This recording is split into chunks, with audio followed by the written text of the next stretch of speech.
cook with me as a multicultural family. We got my mom a card and a gift and of course some flowers. And we also decided we were going to cook. So I have some snapper.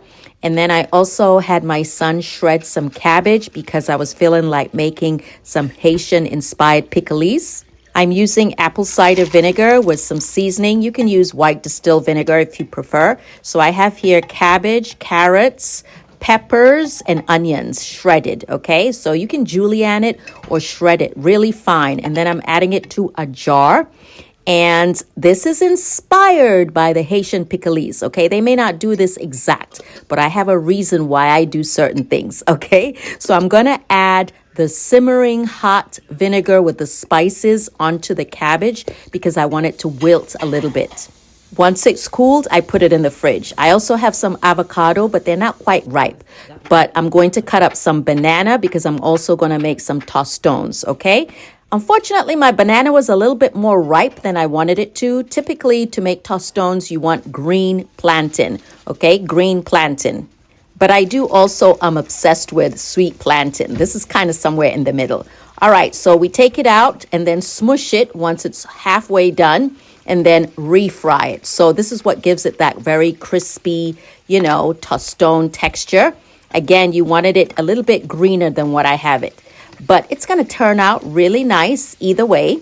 And you don't have to fry plantain. You can grill it, you can bake it, you can boil it if you want a healthier option.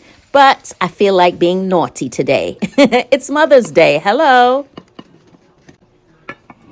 Next, we're ready to tackle the red snapper. Whenever I see red snapper, which by the way is very seasoned, you got to have some pepper, salt, thyme, all the good stuff. It always reminds me of my grandmother. She passed away several years ago. She was Jamaican and she loved red snapper in a stew or steamed or soup. Anyway, I feel like fried fish today. We also have some mackerel, which always reminds me of my African past. My dad is Nigerian, and we used to eat that growing up. I got some flowers from my sons. All right, we got the food packed, ready to go see Nana. So we drive up to see her. She's about half an hour away, and there she is, looking all cute. I always got to stop in her sunroom because it's so beautiful. Her table is also nicely set, and we're ready to eat. So, yeah, we got down, and we had a good time talking and catching up. And I hope you had a wonderful Mother's Day as well, or at least showed some appreciation for any of the maternal figures in your life. Oh, yay. This I can go with.